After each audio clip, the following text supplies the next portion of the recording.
Dragon Ball Z is not only the beloved masterpiece of mangaka Akira Toriyama, but is easily one of the most popular animes ever made, and possibly the most influential anime of all time, going on to inspire shows like One Piece, Naruto, Bleach, Yu Yu Hakusho, and many others. But is it really that great?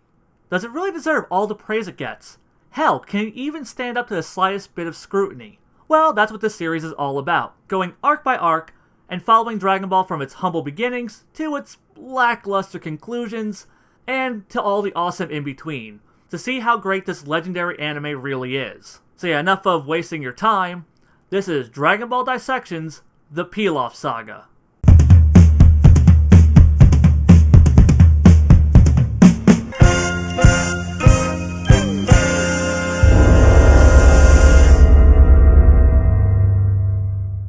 The series kicks off with an introduction to our hero Son Goku, a monkey-tailed boy who was raised in the wild by his now deceased grandfather Son Gohan.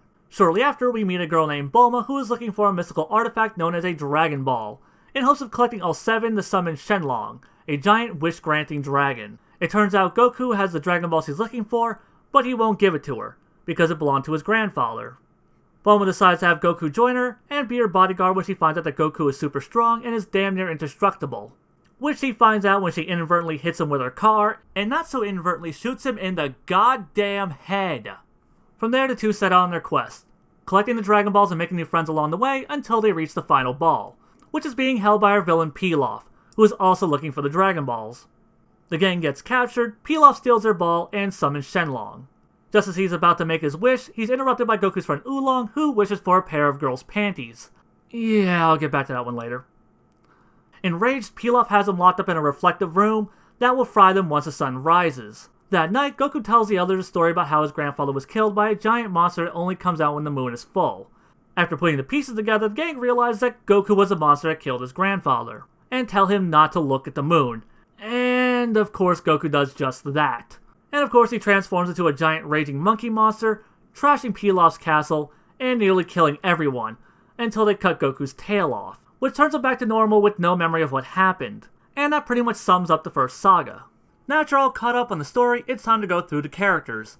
And since she's the one that gets the plot moving, I decided to kick things off with Bulma, who's kind of a bitch. In this arc, she's depicted as spoiled, short-tempered, demanding, manipulative, and a bit cock-hungry. No, seriously, every attractive guy she sees, she's just all up on that.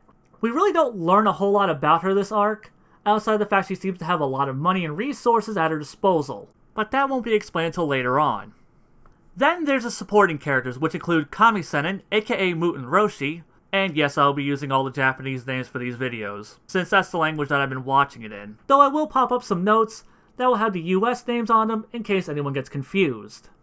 Roshi is a powerful martial artist, the master of Son Gohan, and the creator of the Kamehameha, a destructive beam of spiritual energy, or ki, that has the power to level a mountain. Also, he's a straight-up pussyhound and has no problem asking the nearest piece of jailbait for a cheap feel. He's also apparently collected many mystical items in his time, like the storm-creating Bansho fan, Kinta-un, a magical cloud that only the pure-hearted can ride, which is given to Goku, and a baby Gamera. Yeah, fucker owns a Gamera. Next is Turtle. He's a turtle, and basically Kami-Senin's Jiminy Cricket, and unfortunately not a Gamera. Then there's Oolong, an anthropomorphic pig boy that can shapeshift into anything he wants for 5 minutes, who's also a shameless pervert and a potential rapist. There's also Yamcha the Desert Bandit. As his title would suggest, he is a bandit who lives in the desert. He's a pretty strong fighter and is even able to hold his own against Goku. He's also the master of the Roga Fufuken, a martial arts style that consists of several high-speed hits ending in a devastating strike. Yamcha's big defining characteristic is his overwhelming fear of girls, which he plans on curing himself by using the Dragon Balls, though by the end of this arc he gets over that on his own and hooks up with Bulma.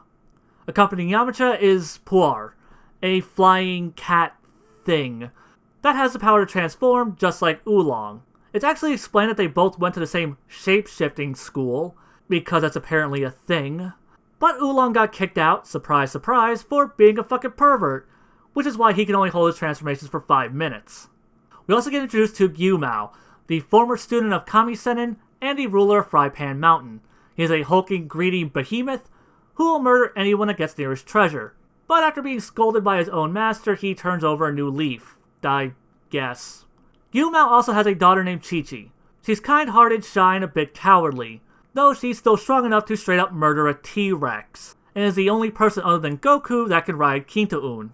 And of course I can't leave out the main man of the boy himself, Son Goku. Goku's portrayed in these early episodes as fucking retarded. And don't give me that bullshit that he's not retarded, he's just uneducated. No. Not understanding technology is uneducated. Not being able to tell men and women apart, that's something else entirely. Or how about Goku not being able to tell right from wrong?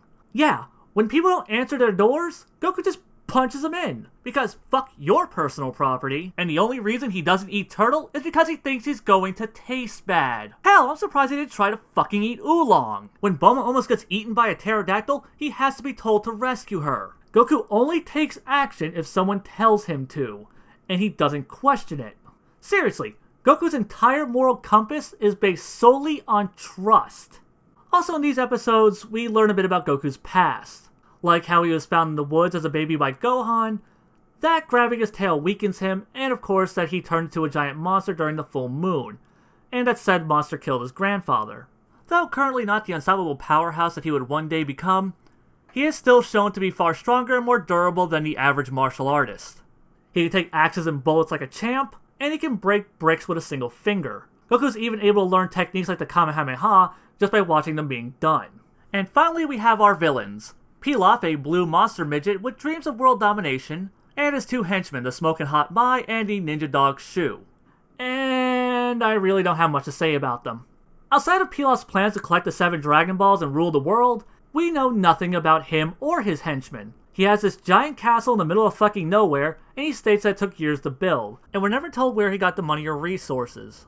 But unlike Bulma, this will never be explained. Also, I'm not sure why Mai and Shu obey Pilaf.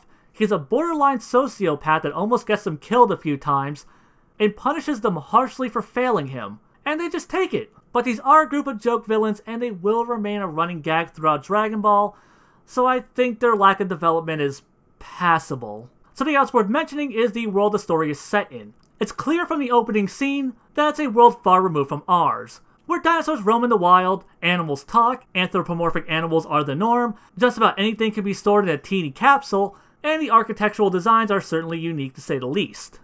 As for the story, it's actually based on an old Chinese tale called Journey to the West. And when I say based, I mean very loosely. Dragon Ball has about as much in common with Journey to the West as Frozen did with the Snow Queen. And after this arc, it completely splits off into its own original thing. Even so, this saga is pretty thin on the storytelling, and it's your standard by-the-numbers globe-trotting adventure tale that mostly serves to introduce its core characters, concept, world, and its main MacGuffin, the Dragon Balls. Now, though there is some filler, it is very well used, and at times actually improves on the source material. And it does this in 2 ways. One, by drawing out most of the conversations, which give the scenes more room to breathe, unlike the manga, which most of the time had a rather breakneck pacing. Also, it introduces Pilaf and his gang in the first episode, setting them up as villains from the get-go, where in the manga they don't show up until the last few chapters of that arc, making them feel very tacked on. The only major pacing gripe I can make is something that came straight from the manga, which takes up all of episode 9. Goku and the others meet this fucker. He's a rabbit gang leader that can turn people into carrots by touching them. This episode serves no purpose. Well, I mean, it explains how Bulma got her new outfit, but they don't find a Dragon Ball, they don't meet a major character, nothing new is introduced, and it's a complete space waster. Now, those only familiar with DBZ might be surprised that this arc is really light on the action. And the action that we do get is usually filled with bits of slapstick and is a far cry from the types of fights the series would be later known for. As for its humor, it can be juvenile at times, but it certainly makes me laugh more than groan. The animation in the saga is, well, it was animated by Toei in the mid-80s. It's serviceable, but it's nothing impressive. Now before wrapping up, there are some things I think need to be mentioned. First off, the character designs. As for the heroes and villains go, I like them. But can someone tell me why all the townspeople are fucking midgets? Seriously, Bulma is a teenage girl, and she towers over adults like a Fist of the North Star villain. Also, why do people think Goku's tail is so weird? I mean, this is a world where anthropomorphic animals are the norm.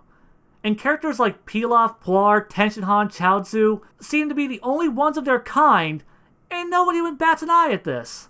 So why would Bulma lose her shit over Goku having a tail? Also, why is Goku so damn attached to the 4-star ball? I mean, I know it's his grandfather's, but so is the Nyoibo, his magical extending staff that was passed on to him. But he's nowhere near as protective over that. And finally, if shapeshifting is so common that there's a school for it, why aren't there more shapeshifters in the series? If memory serves me right, Oolong and Puar are the only shapeshifters in Dragon Ball, and they're introduced at the very beginning. Why bother having this concept if it's never expanded upon? Okay, to sum everything up, as an introduction to the series, it does a lot of things right. It sets up its crazy cast of characters, and the equally strange world they inhabit. Though the story was lacking, the humor was enough to pull it through and keep it engaging. So I give the Pilaf Saga the completely arbitrary score of 4 out of 7 Dragon Balls. Join me next time as we gear up for the Tenkaichi Budokai in the Tournament Saga. So it turns out these videos take longer to make than I thought they were going to. So maybe if you're seeing this video way late, like, the second one will be done, you can totally watch that. If not, maybe you can just watch one of these videos where I bitch about the new DBZ movie. I apparently do that a lot.